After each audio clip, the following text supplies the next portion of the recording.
And now आप देख रहे हैं रेसलमैनिक्स एंड सब्सक्राइब करना तो बनता है। सो गाइस बात उतनी भी सीधी नहीं है जितना आपको और हमें लगा करता है, क्योंकि अगर आपको ये लग रहा है ना कि रोमन रेंस का इतना बड़ा होना सिर्फ एक इत्तेफाक है, जस्ट उनकी स्टोरी लाइन है, तो भाई ऐसा कुछ भी नहीं था। ये पूरी प्लानिंग थी और ये प्लानिंग तब से चल रही थी जब से रोमन रेंस जस्ट एक NXT रोमन रेंस थे। आप में से बहुत से लोगों को पता भी नहीं होगा, लेकिन रोमन रेंस कभी असली शील्ड का पार्ट थे ही नहीं, बल्कि Chris Hero was the one जिन्हें रोमन रेंस की जगह पर रखा गया था। लेकिन फिर वो टीम में अच्छे से फिट नहीं हुए, इसलिए रोमन रेंस को चांस दिया गया और फिर रेस्ट इज हिस्ट्री। एंड अगर आपको ये लग रहा है ना कि अगर रोमन रेंस फेल होते तो किसी और शील्ड मेंबर को इतना बड़ा मौका मिलता, तो भाई आप बिल्कुल गलत हो। ऐसा कुछ भी नहीं होता। Roman Reigns was the real chosen one. उनको हमेशा से ही चुना गया था, इसलिए फ्रॉम द डे वन कभी उन्हें पावर हाउस तो कभी उन्हें बिग डॉग का नाम दिया गया। एंड ये चीजें फैंस बहुत जल्दी समझ गए थे, इसलिए स्टार्टिंग पॉइंट पर रोमन रेंस को काफी बूइंग का सामना करना पड़ा था, क्योंकि लोगों को ये लग रहा था कि WWE रोमन रेंस को जबरदस्ती बड़ा बनाने वाली है। लेकिन एक बार जब रोमन ने ठीक से कमान संभाली, उसके बाद तो उन्होंने किसी को बोलने का मौका ही नहीं दिया, सारे हेटर्स का मुंह बंद कर दिया। सो अगर रोमन रेंस ना होते ना तो भाई कभी कुछ नहीं होता, क्योंकि रोमन रेंस को इस काम के लिए चुना गया था। लेकिन क्या आप ये बात जानते थे? कमेंट करके जरूर बताना।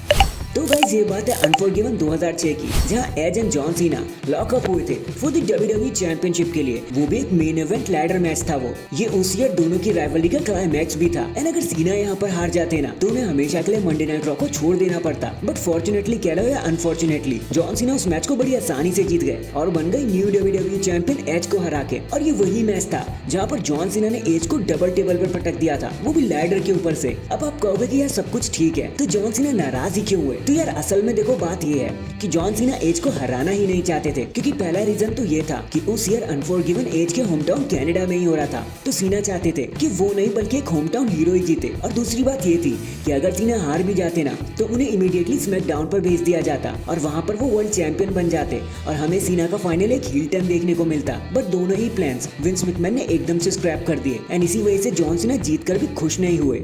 और आप उनका अगर विक्ट्री मूवमेंट भी देखोगे ना तो वहां भी सीना के चेहरे पे फ्रस्ट्रेशन साफ देखी जा सकती थी कि वो होम टाउन हीरो को हराना नहीं चाहते थे ताकि फैंस गुस्सा ना हो जाए। और यही खास बात है जॉन सीना की, वो अपने से पहले फैंस की खुशियों को देखते हैं। लेकिन ऐसा करना सबके बस की बात नहीं होती। लेकिन क्या आप ये बात जानते थे? कमेंट करके जरूर बताना। So guys the rock versus Roman Reigns के इतिहास को जानने के लिए हमें पूरे 10 साल पीछे जाना पड़ेगा। तो डेट थी 25 जनवरी 2015, वेन्यू थी वेस्ट फार्गो एरिना और इवेंट था रॉयल रंबल, जहाँ जब रोमन रेंस को दी अथॉरिटी मार रहे होते हैं तो द रॉक उन्हें वहाँ पर बचाने के लिए आते हैं, जहाँ हमने for the first time ever the rock and Roman Reigns को एक साथ एक ही रिंग में देखा। एंड बस वही मोमेंट बन गया जहाँ से हम लोगों के दिल में ये मैच की डिमांड होने लगी कि भाई हमें तो ये मैच देखना है। और फिर जब एक बार रोमन रेंस चैंपियन बने और उन्होंने सब कुछ कॉन्कर करना शुरू किया, तब से तो हर फैन सिर्फ यही सपना देख रहा है कि भाई एक ना एक बार हमें ये मैच रेसलमेनिया में देखने को मिल ही जाना चाहिए। लेकिन हमेशा की तरह द रॉक का शेड्यूल इस मैच के बीच में आता रहा और द रॉक इस मैच को अवॉइड करते रहे। यहाँ तक कि बहुत से इंटरव्यूज में खुद द रॉक ने भी कहा था कि यार मुझे मौका मिले तो मैं इस मैच को करना ही चाहूंगा। बट फिर द रॉक के हॉलीवुड शेड्यूल ने सब कुछ बिगाड़ के रख दिया। But on a serious note, year 2023 WrestleMania 39 Hollywood के लिए ये मैच पूरी तरीके से बुक कर दिया गया था। Triple H, Nick Khan and the Rock ने इसको लेकर काफी बातें करनी शुरू कर दी थी और पूरी तरीके से सेट हो गया था। बट एक बार फिर से द रॉक के शेड्यूल ने स्ट्राइक मार दी, ये मैच कैंसिल करना पड़ा। एंड फिर जब रेसलमेनिया 40 में जैसे तैसे करके इस मैच को बुक किया गया तो हम फैन ने कोडी रोड्स के चलते इस मैच को पूरी तरीके से रिजेक्ट कर दिया और चीजें फिर से खराब हो गई। तो इन शॉर्ट आप ये कह सकते हो कि अगर किसी मैच को असली कर्ज चढ़ाए, श्राप चढ़ाए, तो वो यही मैच है, होने का नाम ही नहीं ले रहा, क्योंकि 10 years एंड काउंटिंग हम अभी भी इस मैच का इंतजार कर रहे हैं। लेकिन क्या आप ये बातें जानते थे? कमेंट करके जरूर बताना।